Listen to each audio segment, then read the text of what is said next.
it's going to be all about Seven. I was saying you need to speak to Billy about showing me your London Underground Workers documentary, and we need to get you into. We need to introduce you to Robert Elms' producer if you're doing something interesting that you can talk about.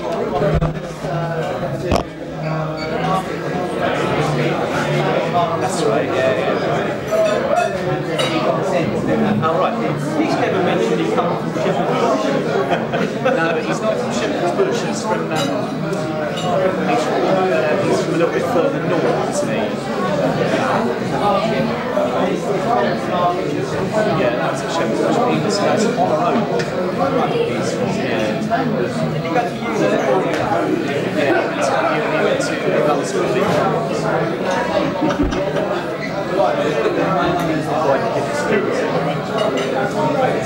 He's the guy from the school and he made his money from being libelled. He was libelled by somebody in the enemy, and that's how he set up the face. Bought fans out of the face. Your Love is King by Shardo's written about him. So I've never had anybody criticise Robert Elms for supporting Deep Girl because Shardo wrote Your Love is King about him. Pleasure to meet you, Russell. Coburn, yeah? Right, good. Just call me Ross. It's a pleasure to meet you. Thanks for doing this. No, it's a pleasure. It could be brilliant or it could be terrible. Pretty much like a football match. It's a good boozer. Football's on, it's on the table. I'll keep your powder dry, but I must ask you where you stand on the season so far. At the moment, I'd probably say at the moment I'm quite pleased with what we've done. We were terrible for the last 2 seasons, so we needed to completely get rid of some of the dead wood, which we have done. It's taken Jackie probably about 6 months to get to the team that he wants to. You'll see different Wolves than what you saw in November. Yeah, no, this is exactly what we were saying. It's a worse one. I wouldn't say it's worse. Is it good enough to win? I'm not sure. But I certainly think it. If you get a choice of different, I'll go for the worst one if that's all right. We shall see. In my opinion, we're better. Come and sit down, Billy, and we'll get started. We're impressed. To be honest, I want Wolves to win every game as much as Brentford, and then that gets Can you fit boring. somebody else in? Because I'm all taking the piss here. No, just basically ignore them. You're speaking to me. Okay. Like, ignore them. We're going live, are we? Okay, thanks.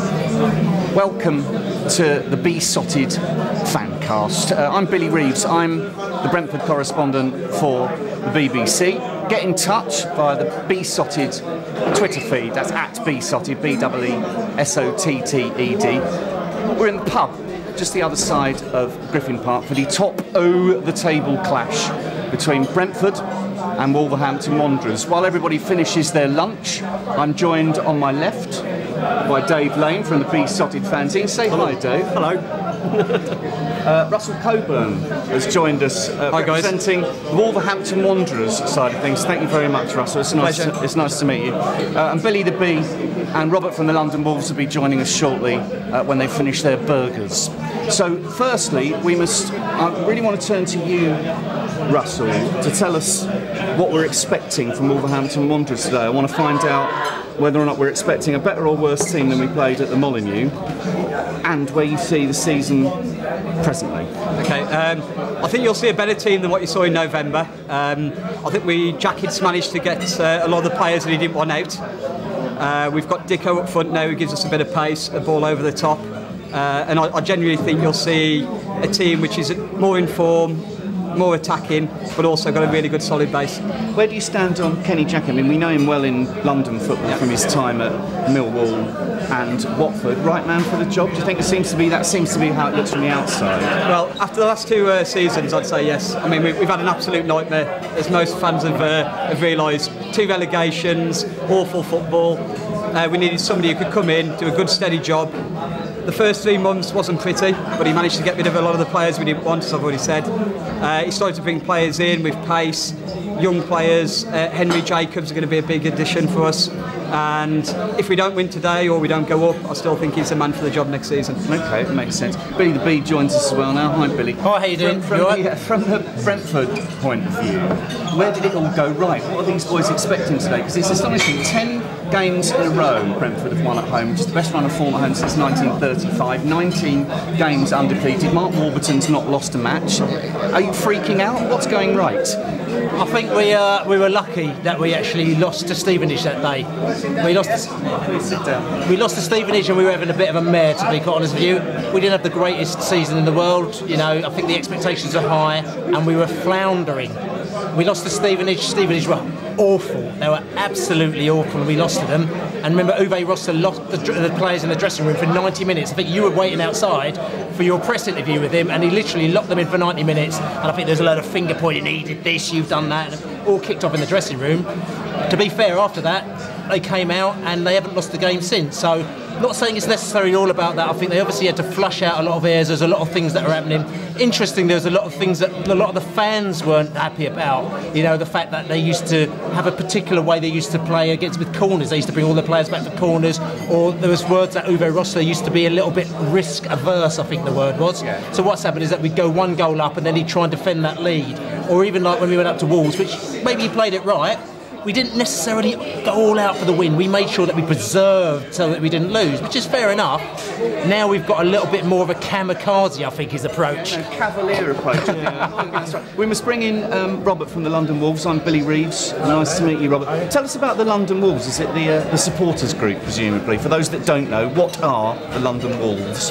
Well, we're a club actually. We started in 1966-67 season, and it originally was a group of lads that went up on the train and they got together and decided to form this club. I wasn't one of those actually, but although I joined, I joined in the first season. I joined in I was in March '67. Okay. And we used to go out by coach from Victoria. Is it mainly exiles, people from the back country, or is it Cockneys that follow the old gold? It's all sorts, actually. I mean, myself, I was born in Guildford, and I adopted Wolves as my team. Why, if you don't mind me asking? Well, they were the best team in the world, actually, when I was so high. Yeah. And so, pardon? How things change. Yeah, I mean, they went downhill after I started, but no. I met these people at Charlton and they said join our supporters club, and I thought, why not? A question for both of you, Russell. Does that hang round your necks a little bit? You know, being the best team in the world in the 50s, inventing the Champions League, founder members of the Football League, being down in the third division now. Does that hang round your neck a little heavily? Would you say? Well, as somebody who hasn't seen the glory years like Robert has, I mean, most of the times we've been watching Wolves, we've either been in and around the sort of the Championship, First Division football, even second, third, fourth division back in the 80s. So I mean, for us it hasn't been. But even so, when you talk to people, they do think of Wolves as a big club. Sometimes it does make us, some of our fans, arrogant. Not all of us, probably not the people who come every week, home and away. But there is this perceived deception that when Wolves come, we're arrogant, we think we're better than we are, we should be doing better, and a lot of fans I can't swear, can I? If you want, we're on the internet. Well, a lot of fans take the piss about us, about us falling flat on our arses, especially after the sort of last two seasons. Yeah. But for me, no, I mean, just talking about the London Wolves, these guys, I mean, as Black Country lads, and there's 14 of us down here from Coseley, Willenhall, Tipton, Gornal, what you would call the Wolves' main heartland. These guys go home and away every game. We've actually got one of our lads who's down here, Dan Watkins, who is actually a Gornal lad who now follows Wolves. I think he's actually flew in from New York today. Crikey. To come. Not far from Heathrow, of course. Well, it's a big game. Yeah, well, yeah. I'm hoping he might be here because he owes me a pint, to be honest, but that's a different story. So we've talked about Kenny Jackett being the right man for the job and to take you through the next few seasons. We've talked about Uwe Rosler, but For those that don't know, maybe Wolverhampton Wanderers fans that are watching this, Mark Warburton's a little bit of a mystery man. We know all about him, a man who took a 90% pay cut to become a football coach after he saw the writing on the wall in investment banking. He's never managed a senior football team, and yet he seems to be doing so well. In your opinion, Dave Lane, why? Well, he is doing so well, and you know, up until probably 18 months ago, there were Brentford fans saying, "Why have we got a sporting director? Why haven't we got a football director?" And I think, you know, it's become pretty evident why now. You know, someone that's been scheming away in the background, using all his contacts, you know, using what he'd learned from the next gen under sort of 21 sort of the next gen. So it was the Champions League for the Premiership youth. Okay. And he was involved in setting. So he was a member of setting all that up, and you know, I don't think the contract's been renewed by UEFA, but UEFA are going to nick the idea. Oh no, I think they have. But I mean, you know, all good ideas get stolen. This one probably. But you know, when Rosler went, I think a lot of people probably thought, oh, here we go, the wheels are going to come off now at Brentford, and really the opposite's happened. It's, you know, I think behind the scenes, Mark Warburton was maybe slightly critical of Rosler's risk-averse tactics, and since he's had the reins himself, you know, we've really kicked on. We're worrying less about other teams and letting them worry about us. And you know, I think this winning drawing run, not only has it been hugely impressive, it could have actually been better. You know, we could or should have won at Molineux. And then if the conditions didn't suit us at Shrewsbury, the game, you know, if the game was off, it would have. It was, you know, I'm glad it wasn't. We'd actually turned up. So, but if we'd played that game in the sunshine, we'd have got 3 points. Billy, he's brought in. Mark Warburton's also brought in two interesting people behind the scenes. David Weir, Everton and Rangers legend, as his number 2, who not failed at Sheffield United, but failed to bring in a new philosophy at Sheffield United, and Frank McParland. So essentially, he's got last year's Liverpool Academy director and last year's Everton Academy manager. Do you think, therefore, that the coaching staff is actually better off now? I mean, I think 100%. The interesting thing about David Weir is a lot of people don't know. I think Weir actually went for Uwe Rosler's job before Rosler got it. So Weir's always been there and thereabouts, and Frank McParland as well, the Liverpool guy. They all know each other. They know each other from time. So I think that when Frank McParland lost the Liverpool job, it was a perfect opportunity for Brentford as well. David Weir, he went to Sheffield United. They wanted him to try and transform Sheffield United in 3 days. It's not going to happen, you know what I'm saying? It's like they're playing terrible football out there. You've got to change the whole philosophy. If you remember when Uwe Rosler first came to Brentford, he struggled. Remember, even the fans were going, kick it, get up there, get stuck in, go on, like, you know. And he's going, no, we need to play the ball out from the back, we need to build it, we need to press, all these kind of things he was saying.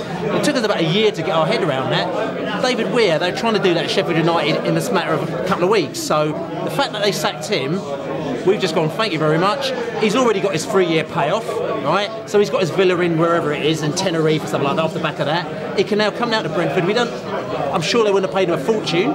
So they've got their backroom staff from 2 guys who someone else didn't want. Better off or not? 100% we're better off with those guys. Please get in touch, by the way. You can use the Beesotted Twitter feed. It's at Beesotted, BEESOTTED. If there's any questions you want to ask our learned panel. I'm going to turn to the Wolves guys now. Let's talk about today and talk about the season to come. Promotion. Are Wolves good enough? Have they got enough firepower? Obviously we're good enough, actually, but it's. I think it's still early days because it's our first time down here, like, you know. So yeah, I think it's a 3-horse race. Actually, so it's only 2 from 3, really. Let's be honest. They haven't played their best, I don't think, this season. Actually, they've cruised a lot of games. And probably won games which they shouldn't have done. So I think today's game is the test, actually, you know, to see how far we've got. Are you enjoying visiting new grounds this season? Is it fun, and will the novelty wear off if you don't get up this year? We always love going away games. Love going to Griffin Park today. Looking forward to experiencing what that's like. What are you expecting? I'm interested to know what you're expecting at Griffin Park today, because it's totally different to Molineux. It's totally different. I'm expecting a traditional ground. I'm expecting somewhere we can stand. I reckon we'll make more noise than you, I'll be honest today. Yeah, that's my worry. I'd like the Brentford fans to make as much noise as we can. We could have probably sold 4,000 tickets today minimum. We've got the terrace, the seating upstairs. I've heard it's the good acoustics. Yeah. Last time I wasn't here when we beat you 2-0. It's going probably back about 88, 89. Yeah, so it's probably before I was allowed to go on my own, to be honest. So, but I reckon we'll make a lot of noise today. Looking forward to it. I mean, it's interesting again coming back to that, because a lot of away managers hate coming to Griffin Park, because if you go there, it's really tight, so you're really close to the pitch, and the players actually do get quite a lot of abuse from the fans, like, you know what I'm saying? It's just like, you know, I don't say abuse in like an horrible way, but it's like really passionate. And a game like today, basically, I mean, everyone laughs saying, oh, small club and everything like that, but the thing about it is that when Brentford get over about 7,500 fans in that stadium, the place is rocking, it really is rocking. So it's like, you know, you go somewhere else and they've got 25,000 and it's dead. But you go to our place, 7,500, it's brilliant, it's a laugh. So today, the atmosphere is going to actually really take a difference. And when Chelsea walked out, I remember when Chelsea walked out on that pitch, and the look on their faces, because it all just went rah, like mental, and they thought, oh my God, like, you know. I mean, first of all, I didn't say Brentford was a small club. I mean, I really respect what you guys have done, especially over the last 2 years, coming back after last season, Doncaster last day, what a hammer blow. Then to go back, lose to Yeovil in the playoff final, and still come back. I mean, I actually lost a lot of money on you when you play Leyton Orient at home, which I'm not happy about. So I actually backed you quite big at that day. But since then, you've actually come on. I mean, the home form's fighting, as you've mentioned. So we're not expecting an easy ride. I actually think our players have got experience. They've played probably in bigger grounds. Maybe not as passionate, I'm not sure. It's the first time, like I said. But I think we'll be fine. I think Wolves fans will make a lot of noise today. We're not used to having terrace. I mean, it's been a long time since we've all been packed in really tight on a sort of bottom, seats above, terrace below. We're just looking forward to it. Will we win? I'm not sure. I got a funny feeling. Like normally, I get a bit superstitious and a little bit tetchy before games like this, and I've not been worried about this fixture all week. Not because for any reason that I'm expecting a win. What I am expecting is for Brentford and Wolves to push away now. I'm more concerned and worried about Orient. Yeah, I'm actually more concerned about the Orient fixture, because I think if we were to lose that one, it may affect the outcome of the season more than today's will. I mean, obviously we want to win today and we want to set our marker down. But I think if we can push away from Orient a little bit further today, then I think it's going to do us both the world of good. I mean, my honest opinion is we're the two that's going to lose it. Leyton Orient have done fantastic, and I expected them to fall away a lot sooner. They haven't, and they've kept going, and they've got an ability to score goals. But my opinion is it'll be us two in the mix at the end. Preston, Rotherham too far behind a little bit. Both are threatening the playoffs if one of us does make a mistake. I'd take 1-1 today. I'd bite your hand off. But my good feeling is 3-1 on the break. Okay, we've talked about Wolverhampton Wanderers' the burden of being perceived as a big glamorous club. You mentioned it there that you think that Brentford are perceived as a smaller club. How does the club make sure that it is known in the wider football community that it's a progressive club, that it's moving to a new ground? Is that being done properly? I think it is being done properly now from the very top level. I think, you know, Matthew Benham and the way the stadium group have conducted themselves in... That's our owner, Matthew Benham. Yeah, I think the way they conduct themselves in getting themselves into a situation where, you know, it's just down to Eric Pickles is the last person that can affect our new stadium, and that's unlikely. I think we are starting to grow gradually out of Griffin Park already, you know, but we need to do the same off the pitch commercially to what we're doing on the pitch, because, you know, we are putting together a coaching team, an academy, a playing squad that is arguably too good for this division now. With the stadium that we're going to have, it will be fitting for the Championship, if not above the Championship. But now we need to grow our fan base, and that's, you know, we've struggled to do that over 20. We've struggled to do that in our lifetime, and we just have to make sure that all that brilliant, structured mechanisms that are being put in on the playing side need to be put into. That's the challenge, isn't it? Being surrounded by the bigger clubs to be seen as the good guys. Let's talk about what's going to happen the rest of the season and what's happened in the season so far. What have been the highlights and the lowlights of supporting Wolverhampton Wanderers this season? What's been the worst and the best of it? Well, the best of it actually, that Kenny Jackett's come in and he's given a lot of the youngsters a chance, which I'm all for actually, because they had a lot of academy players and he's given them the opportunity to show what they can do. And I mean, one of the best. How have they done, in your opinion? Well, Danny Butt in the centre of defence actually he's been with us since he was about 12, I think. But no other managers actually give him a chance. But then Kenny's come in and given him a prolonged time there, and he's showing what he's worth. What about the worst thing? What's the worst thing about supporting Wolverhampton Wanderers generally? The worst thing? There's not a lot really, actually. What about for you? What's the best and worst of this season, and the best and worst generally? I think the best this season is seeing the fans actually take the club back. I mean, the last 2 years we felt we didn't have any attachment to the players. We didn't like most of them. We didn't know what was happening. This season, yeah, we've gone down. I wouldn't say it's got rid of the people who wouldn't normally come and support us, but you've got the main people back again. We're taking loads more away this season. We're averaging over 2,200 away from home. Last season it was about 1,400. There seems a togetherness, and the players, they're not the greatest, as you'll see today. They make mistakes, they'll hoof the ball out, there'll be shots going, well, you'll probably have to duck a few times off on the Sacco shots. Okay, I'll ask you a question. Sacco shit, discuss. I like Sacco. Sacco's created 31% of our goals or scored this season, so for me, nearly a third of the goals he has to play. He can turn the game, but does he make the right decisions every time? No. I think that's really fascinating, that point about enfranchisement, though. If you feel as though you're part of a club, it's called a football club. If you feel as though you're part of it, you're much more likely to get involved. Is that the situation at Brentford now? Because when the club was in trouble, when Bees United took over, people did feel enfranchised. When things were going wrong, there was a sense of togetherness. Now things are going right. Would you say that as a Brentford fan, you still feel enfranchised and part of things, Billy? I mean, I think so again, probably just kind of, from where we've come from, we've been through a lot of pain over the last, in effect, I mean, I support this club,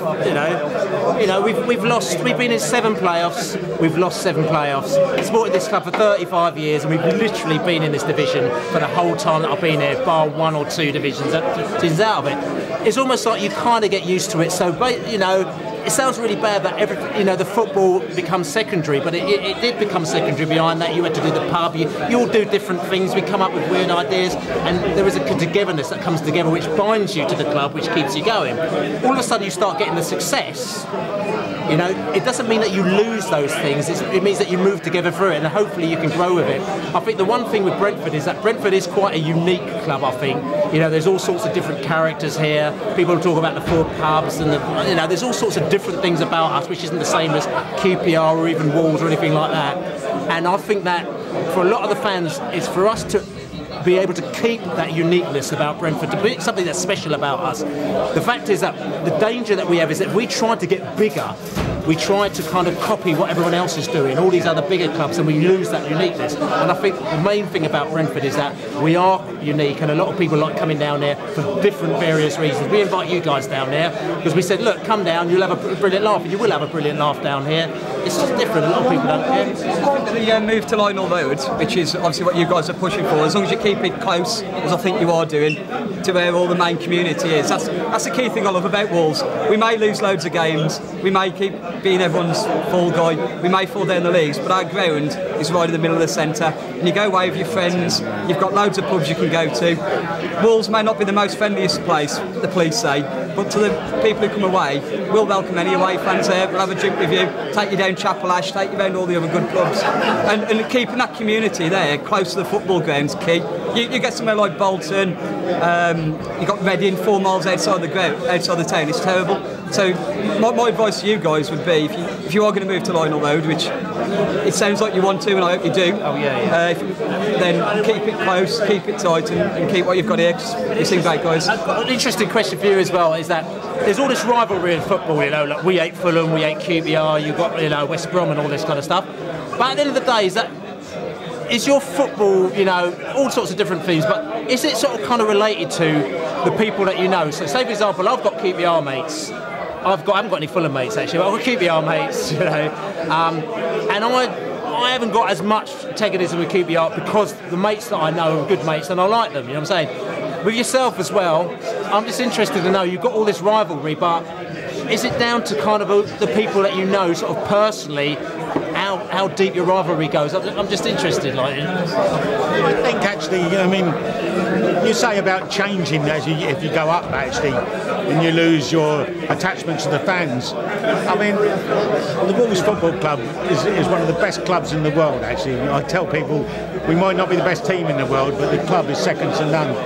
They've been very, very good to us over the years. It doesn't matter who's manager of the club, who owns the club. We've got a lovely bond actually. And as you say about the rivalry, actually, I mean, I meet people, other supporters in the bar in Wolverhampton, and it's a fabulous rapport between those. And it doesn't have to be between people you know, actually. I mean, a few years ago, I met Everton supporters in the West Bar. And when we went, they stood up, shook me hand, wished me well. I would say they're true football supporters. I sometimes wonder that people outside the game, the casual football supporter, sees that rivalry and hostility and tribalism, but there's a football family, isn't there? There is. I mean, when I was 18, 19, I used to hate West Brom, I used to hate Birmingham, I used to hate Bolton, Reading, because they used to beat us 9 times out of 10. But I think as you get older, I meet more West Brom fans. My own business partner's an Albion fan, believe it or not, and we get on. So I mean, I think when you get older, you start to appreciate that they're not that much different from us. They just support a different team. And I regularly go for drinks with Albion fans, different football fans. They're fine. I mean, come Derby Day, I'll probably hate them for 90 minutes, and I hope to God we beat them. But after that, then I'm more than happy to have a drink with everyone. And we're all football fans. I was lucky enough, as part of my business, I publish books. So I published a series called Till I Die with about 24 different football clubs, and they were all fans' memories. And I was so fortunate to be able to get to know the real fans at each of those clubs. And if nothing else, underlined to me how we're all the same. Your football club, whoever it is, whether it's West Bromwich Albion or Plymouth Argyle or Wolverhampton Wanderers, or that it means everything to the people and the community. And I think we have to embrace that. And this is what we're going to try and do with doing these: is kind of get like-minded people together on a match day and just show that football and Saturdays and meeting in the pub is part of our national heritage, and we've got to celebrate it. I'm getting totes emotional. We've got a couple of minutes left. Okay, so a tweet coming actually. Sorry about this, guys. So let's Daniel Grefsheim has asked you reckon, do you think you're going to do a Southampton and go boom boom straight up to the Prem? Well, to be honest, I'll settle for going up one time to start at the moment. There's a long way to go. We're third at the moment. If we escape with a point today, or if we get a point today, we're in a good position, which I would fancy us to go up, I'll be honest. Will we go straight back up? Not sure. Division 1, Championship as we know it now, it's a tough league. We found out last season how tough it was. I set off for going up this season, build maybe in 3 years. Okay. Well, we've got about a minute left, so let's now we've all sort of come together and cuddled as football fans. Let's bring the rivalry back. I want to talk to all four of you about what you think is going to happen today. Predictions, please. I don't make predictions because they go wrong. I've said this so many times because inevitably it'll be wrong. What can we expect from Wolves today? I think Wolves will go out there and attack, go to win the game, and maybe a draw I'll be happy with at the end of it. Russell, you said you'd be happy with a draw. I would be happy with a draw. I think obviously with Forshaw in the middle, you've got Trotter up front, Bidwell's a good left back as well, so great team. I fancy us to come out, try and stifle the game first 15 minutes, try and hit you on the break. Eventually McDonald, hopefully Price will control the midfield. Okay. I fancy it 1-1 at half time. us to sneak a second, you to batter us, and break away third. Well, there Sacco, maybe. There you go, got through the whole Don't hold me on that. Let's finish with our hosts then. Dave and Billy, thanks for putting this together. It's been a good laugh. Thank you very much indeed. Should we get a result? Result prediction? What, from Bill? Yeah. Oh, from me, I'm going 3-1 Brentford. I really think Warburton's going to say, because of Orient played 2 games more, that there's not as much pressure on today. Clearly, we obviously don't want to lose the game. It's not. I don't think he's hung up on keeping the run going either. You know, it's going to end eventually. I don't think it's going to be today, and I think we're gonna. Confident Brentford fans. Yeah, I think we're going to win. Billy, what do you think? Personally, I think we're going to win 2-0. Right. However, I'm very nervous of one player from you, and that's Dicko. Dicko, when we came down Rotherham game, he was a little bit of a tricky one, and we were trying to get hold of Dicko. Well, we were looking at him actually. We didn't get him in the end because we were looking at other players. But I was quite gutted when Uwe Rosler sold Dicko to you guys, because I just thought he's the right type of player for this division, and I'm just worried as to whether or not we'll be able to handle Dicko. If we can handle Dicko, I'm quite happy with everything else. I think Brentford are going to go all out for it. I think we'll win 2-0 today. Bill, have you ever handled Dicko? I think that's the point. That's the point where just when we were bringing it to an intellectual level, that's the point where we're going to carry on discussing it here. Thank you very much to Robert. Thank you very much to Russell for joining us. Guys. Thanks to Billy and Dave for organising this. My name's Billy Reeves, and we'll speak to you soon. We're going to carry on. Can you, Bees? Very much indeed. Cheers. Thanks for tuning in, everyone. Thank you very much, gents. Thanks a lot. I really appreciate it.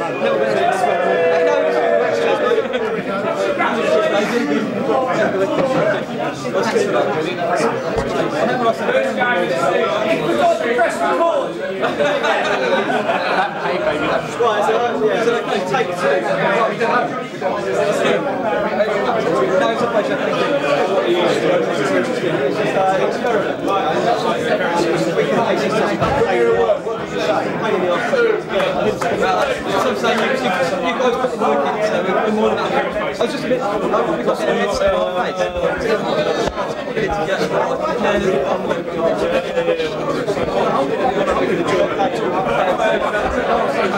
What's about the piss of 10? Are going to put all their lot of torches in?